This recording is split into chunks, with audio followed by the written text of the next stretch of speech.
안녕하세요. 작가 김시연입니다. 오늘 영상은 10년 후에 다시 읽고 싶어지는 책 몇 권을 꼽아봤는데 10년 후면은 제가 54살이에요. 올해 44살이기 때문에 10년 후 이 책을 꺼내볼 때 내가 10년 전과 비교해서 얼마나 변했는지 궁금해요. 그 책 보면서 막 줄 그어 놓잖아요. 근데 이게 시간이 지나면서 줄 긋는 부분이 또 달라지더라고요.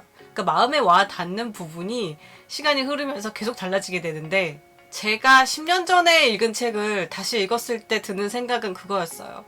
책 내용은 그대로인데 내가 변했구나. 10년 후에 다시 읽고 싶은 책. 첫 번째는 나르치스와 골드문트입니다. 이 책은 헤르만 헤세의 대표작으로 유명한데 제가 이 책을 왜 10년 후에 읽고 싶냐면요. 저는 10년 후에 나르치스의 삶을 살게 될까요? 아니면은 골드문트의 삶을 살고 있을까요? 그게 좀 궁금해지더라고요. 그러니까 이 나르치스와 골드문트가 그 양극단에 있는 두 사람의 이야기잖아요. 이제 나르치스 같은 경우에는 지성과 종교로 대표되는 인물이고 골드문트 같은 경우에는 감성과 예술로 대표되는 인간이란 말이에요. 그런데 사람이 누구나 다 이 두 가지 극단적인 성질의 중간 정도 있지 않나 싶어요. 물론 이렇게 나르치스와 골드문트처럼 양극단에 자리 잡은 사람도 있겠지만 저 같은 경우도 나는 나르치스야 나는 골드문트야 이렇게 확실하게 말할 수는 없을 것 같아요. 근데 이게 인간의 불완전함이겠죠. 헤세가 말하고 싶은 게 이런 메시지였던 것 같아요. 10년 후에 나르치스와 골드문트를 읽으면 또 어떤 생각이 들까 정말 너무 궁금하고 나르치스와 골드문트가 서로 굉장히 만날 때 다른 사람임을 서로 알아채요. 그런데도 끌리잖아요. 왜냐하면 인간은 자기하고 반대되는 성질에 끌리는 그런 게 있잖아요. 나르치스 안에 골드문트가 있고 골드문트 안에 나르치스가 있을지도 모르니까요. 그래서 살아가면서 어느 시기에는 나르치스가 나타나기도 하고 어느 시기에는 골드문트가 나타나기도 하는데 10년 후에는 저는 나르치스일까요? 골드문트일까요? 나르치스는 지성으로 대표되는 인물이고 골드문트는 이제 사랑으로 대표되는 인물이죠. 나르치스는 굉장히 엄격한 수도사적인 생활을 하고 있고 골드문트는 굉장히 자유로운 예술가의 삶을 살았죠. 헤르만 헤세가 이 작품을 가르쳐 자신의 영혼의 자서전이라고 했어요. 근데 물론 헤르만 헤세 안에 나르치스도 있고 골드문트도 있을 거예요. 이 작품이 또 시사하는 바가 젊음이 굉장히 빨리 지나간다는 거거든요. 저 같은 경우도 젊음이 굉장히 빨리 지나가 버렸다는 생각이 들어요. 이제 10년 후면 제가 54살이기 때문에 그때는 제가 청년은 아니잖아요. 40대는 지금 100세 시대이기 때문에 40대는 아직 젊어. 그런 젊은 느낌이 조금 남아있지만 10년 후에는 완전히 원숙한 나이잖아요. 그래서 청년의 느낌은 전혀 없을 것 같고 54살이면 이제 노년을 바라봐야 할 시기인데 그럴 때 읽는 나르치스와 골드문트는 또 어떤 생각으로 다가올지 너무 궁금합니다. 그래서 10년 후에 이 책을 꼭 다시 읽어보고 싶어요. 10년 후에 다시 읽고 싶은 책 두 번째는 학문의 즐거움입니다. 제가 이 책을 한 10년 전에 처음으로 읽었는데 그때 읽을 때하고 지금 읽을 때도 굉장히 다르더라고요. 10년 전에는 이제 이분의 삶이 약간 저의 롤모델 같은 경우였죠. 평생 이제 학자로 사는데 수학의 노벨상으로 불리는 필즈상까지 받은 성공한 수학자예요. 근데 이분이 그렇게 어렸을 때부터 공부에 두각을 드러난 타입이 아니었어요. 굉장히 늦게 자신의 학문적 재능을 발견했죠. 근데 저도 좀 그런 스타일이에요. 30 넘어서 제가 글을 쓰기 시작했기 때문에 이분한테 많은 동질감 같은 거를 느꼈습니다. 근데 10년 전에는 그렇게 읽었는데 지금 또 이 책을 읽어보니까 보는 관점이 달라지더라고요. 이분이 어떻게 즐겁게 평생 학자의 길을 갔는지 그런 관점으로 또 책을 보게 되더라고요. 그래서 10년 후에 이 책을 또 읽으면 어떤 느낌으로 다가올지 정말 궁금해요. 이분이 자꾸 자신을 평범한 사람이라고 하는데 지금 읽어보니까 전혀 평범한 분이 아니시거든요. 즐거운 마음으로 평생 학문을 갈고 닦았다는 것부터가 보통 사람은 아니죠. 그런데 이분이 즐겁게 공부하다가 인생까지 도통해버린 수학자란 말이에요. 그래서 이제 54시 되면은 이분의 삶이 굉장히 다른 각도로 보이게 될 것 같아서 궁금합니다. 10년 후에 다시 읽어보고 싶은 책 세 번째는 영상록입니다. 이 책은 제가 많이 소개해드렸어요. 근데 제가 이 책을 처음 만난 거는 중학교 1학년 때였어요. 어렵다기보다는 충격적이었어요. 어떻게 사람이 이런 생각을 할 수 있지? 내가 지금까지 접해왔던 거와 완전 다른 고차원의 생각을 하는 사람이구나 생각을 했어요. 그래서 그때의 충격이 아직도 잊혀지지가 않습니다. 중2 때 읽어보고 29살 때 다시 읽어보고 한 1, 2년 전에 필사하느라고 다시 읽어보고 그랬는데 나이에 따라서 또 보는 관점이 다르더라고요. 그때 이제 꼬맹이 때 중학생 때는 와 이런 엄청난 고차원적인 성찰을 하는 사람이 있구나 이런 신기함이었다면 이제 요즘 읽을 때는 어떤 생각이 드냐면 이분이 권력의 정점에 있었던 분이잖아요. 로마 황제였는데 그렇게 모든 걸 가진 사람이 어떻게 매일매일 자기 성찰을 이렇게 철저하게 할 수 있었을까? 정말 자기 절제력이 정말 대단한 사람이다. 이런 관점으로 보게 되더라고요. 이제는 로마 황제가 쓴 일기의 관점으로 보이게 되죠. 10년 후에는 어떤 포인트에서 감동을 받을지 또 궁금해요. 평생의 절제와 성찰을 담은 책이 명상록이잖아요. 그런데 과연 제가 10년 후에 54살 때는 어떤 관점으로 이 책을 보게 될지 또 어디에서 감동을 얻을지 그게 참 궁금해지네요. 10년 후에 다시 읽고 싶은 책은 이겁니다. 창작의 블랙홀을 건너는 크리에이터를 위한 안내서. 이 책은 뭐 제가 한 3년 전에 소개해 드렸을 거예요. 근데 제가 왜 이 책을 10년 후에 읽고 싶냐면 그 이유는 제가 10년 후에 창작의 블랙홀을 어떻게 건너갔을지 궁금해요.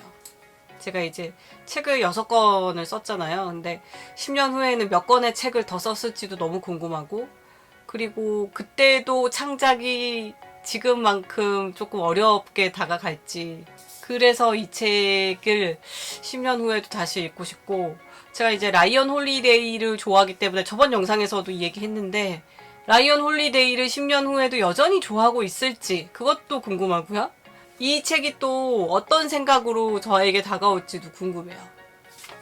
이 주제가 이제 크리에이터의 지속 가능한 성장 이야기잖아요. 이 책에서는 창작을 이제 전략적인 관점에서 접근하라고 했어요. 그런 걸 많이 강조하는 책인데 저는 그러면 앞으로 10년 동안 창작을 어떤 전략적 방법으로 접근했을지 이 책이 저의 창작 생활에 어떤 영향을 주었을지 그것도 참 궁금하네요. 10년 후에 읽어볼 책은 이제 맹자예요. 근데 맹자가 또 영상을 찍으려고 찾아보니까 또 어디로 도망을 갔더라고요. 도대체 어디 있는지 모르겠어요. 어제 한 2-3시간 정도 찾았거든요, 맹자를. 근데 그 책은 잃어버리면 절대 안 되는데 제가 막 옆에 막 형광펜 쳐놓고 생각을 메모한 부분이 너무 많기 때문에 10년 후에 다시 읽으면은 그 메모를 보면서 또 생각을 할 거 아니에요. 아, 내가 이 책을 처음에 읽었을 때는 이랬구나. 근데 맹자는 제가 한 29살 때 처음으로 원전을 읽었어요. 근데 얘기는 뭐 맹자 모르는 사람이 어디 있겠어요. 근데 맹자를 정작 원전을 읽어본 사람은 없죠. 아, 해설서 말고요. 근데 이 맹자가 굉장히 신기한 책인 게 읽을 때마다 완전히 다른 느낌이 다가오더라고요. 신기하죠? 고전이라는 의미는 읽을 때마다 다르게 다가오는 책이 아닐까 싶습니다. 그만큼 책 한 권에 생각할 거리가 많다는 의미죠. 맹자는 일단 문장이 굉장히 아름답습니다. 맹자를 읽으면 처음에 이게 충격부터 받게 돼요.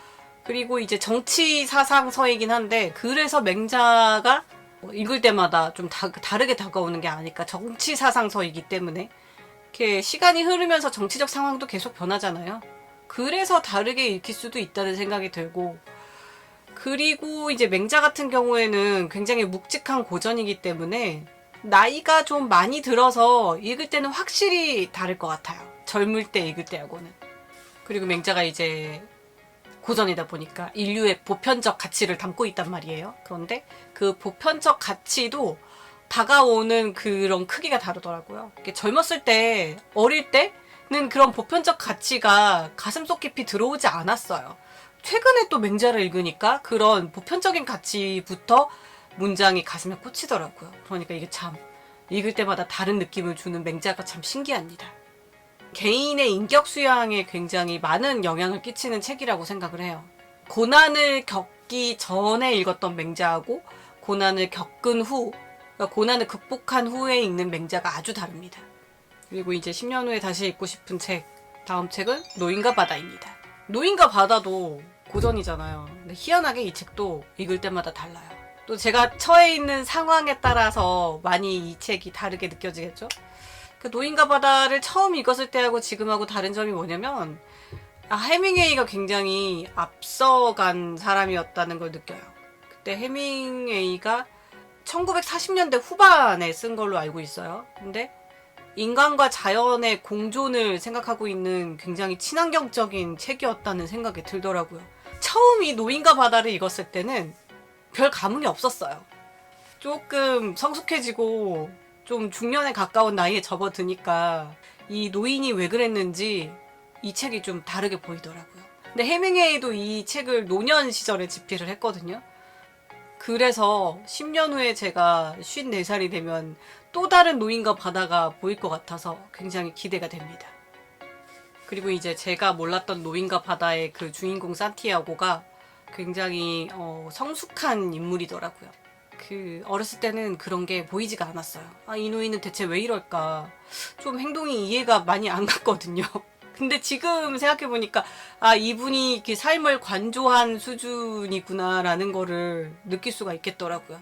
그리고 해밍웨이의 책이 읽을 때마다 좀 다르게 느껴지는 게 뭐냐면 문장이 굉장히 간결하잖아요. 막 미사여구도 없고 누군가 읽으면 굉장히 건조하다고 할 수도 있는 해밍웨이 문장을 읽어보면서 그런 생각을 했어요. 이 간결한 문장이 어떤 미사여구보다도 세게 마음에 들어오더라고요. 그러니까 독자가 생각할 여지를 좀 많이 남겨놓은 작가가 아니었나 싶어요. 그런데 이렇게 글쓰기가 사실 굉장히 어렵거든요. 해밍웨이가 쓴 감정을 절제한 짤막한 문장이 얼마나 힘이 큰지 느껴지더라고요. 이 노인과 바다 역시 범세계적으로 통용되는 고전의 반열에 올랐잖아요. 나이가 들면 들수록 이 주인공 산티아고를 바라보는 이 생각이 바뀌다 보니까 이게 굉장히 많은 의미를 내포하고 있는 책이 아닐까? 그런 생각도 듭니다. 이 굉장히 짧은 문장으로 거친 묘사가 가득하지만 이 거친 묘사 안에 굉장히 생각할 거리를 많이 던져주는 신기한 책이에요. 그 다음에 10년 후에 읽고 싶은 책은 요겁니다. 제4차 산업혁명 더 넥스트입니다. 이게 2018년에 나왔거든요. 그때 가면은 10년 후에는 그러니까 이 책이 얼마나 정확히 예언을 했을까 그게 저는 너무 궁금한 거예요. 근데 이 책의 저자인 클라우스 슈밥이 제4차 산업혁명이라는 그런 단어를 처음으로 쓴 사람이에요. 이 상징과도 같은 이 교과서 같은 이 책이 얼마나 4차 산업혁명의 미래를 예견하고 있었을까. 10년 후에 꼭 읽어봐야겠죠. 정말 너무 궁금하지 않을 수가 없어요. 이 책이 이제 본격적으로 다뤄지는 게 블록체인과 분산 원장 기술 파트가 다뤄졌거든요. 이미 2018년에 이런 블록체인을 굉장히 비중 있게 다뤘다는 것부터가 이 책이 굉장히 심상치가 않죠. 그리고 이제 생명공학과 신경기술에 대해서도 다뤄졌는데 10년 후에는 생명공학이 어느 정도 변화돼 있을까요? 과연 노화는 정복이 됐을지 그것도 참 관전 포인트이긴 합니다. 그래서 10년 후에 이 책을 읽어보면 엄청 재밌을 것 같아요. 이제 마지막으로 10년 후에 읽고 싶은 책 에피텍토스의 인생을 바라보는 지혜입니다. 제가 이 책은 이제 카페 분들하고 같이 단체 피사도 한 책인데 정말 너무너무 좋았어요. 이거를 왜 이제서야 단체 피사를 했을까 뭐 이런 생각까지 들 정도로 너무 좋았던 책이고 이 책의 핵심 메시지는 그거예요. 너무 많은 것에 신경 쓰지 말라는 겁니다. 그러니까 다 잘하려고 하지 말고 세상의 잣대나 타인의 시선에 신경 쓰는 게 얼마나 허무하고 자기에게 독이 되는 건지 이 책을 통해서 깨달을 수가 있었는데 이 책을 필사한 자체가 저는 되게 굉장한 행운이라고 생각을 할 정도였어요. 스트레스에서 벗어나는 방법에 대해서도 어떻게 2400년 전에 노예 출신의 철학자 에픽토테스한테 이런 큰 깨달음을 얻을 수 있었을까. 놀라움이 가득한 책이었는데 그러니까 10년 후에 이 책의 영향을 얼마나 받았는지 이 책이 저한테 삶은 어떤 방향으로 돌려놨는지 궁금하지 않을 수가 없죠. 에피텍토스는 이 책에서 남의 장단에 놀아나지 말라고 하거든요. 남에게 인정받느라 이렇게 허우적대는 게 얼마나 부질없는 일인지 이 책을 통해서 또 다시 한번 깨닫게 됐어요. 그리고 이 책의 이제 핵심 메시지가 내 권한 밖에 있는 일에 너무 연연하지 말라고 하거든요. 내가 컨트롤할 수 없는 일에 대해서는 그냥 신경 끊고 살아라 이거예요. 그러니까 한마디로 이제 묵묵히 자기 할 일을 잘하면 된다는 메시지였는데 이런 유혹이 많은 세상에서 참 그러기가 쉽지가 않잖아요. 그런데 제 마음에 정말 많은 안정과 평화를 안겨다 준 책이었기 때문에 10년 후에도 다시 읽어보고 싶습니다. 그래서 이제 진정한 자유에 대해서 설파하고 있는 책인데 자유에 대해서 굉장히 많은 생각을 해보게 된 것 같아요. 그러니까 행복한 삶을 살려면 내가 할 수 있는 것과 할 수 없는 것을 잘 구분을 해야 된다는 이야기죠. 이렇게 여러분들과 10년 후에 다시 꼭 읽고 싶은 책 이렇게 소개를 해봤는데 여러분들도 아마 그런 책 있을 거예요. 여러분들이 10년 후에 다시 읽고 싶은 책은 어떤 책인지 궁금합니다. 댓글로 남겨주시면 감사하겠고요. 10년 후에 다시 읽어보고 싶은 책이 있으려면 지금 당장 바로 책을 읽어야 합니다. 지금 책을 읽지 않았는데 어떻게 10년 후에 다시 읽어보고 싶은 책이 있을 수가 있겠어요? 독서하기 가장 좋은 날은 바로 오늘, 바로 지금입니다. 구독, 좋아요, 알림 설정은 제가 영상을 만드는데 큰 힘이 됩니다. 오늘도 열독하세요. 안녕.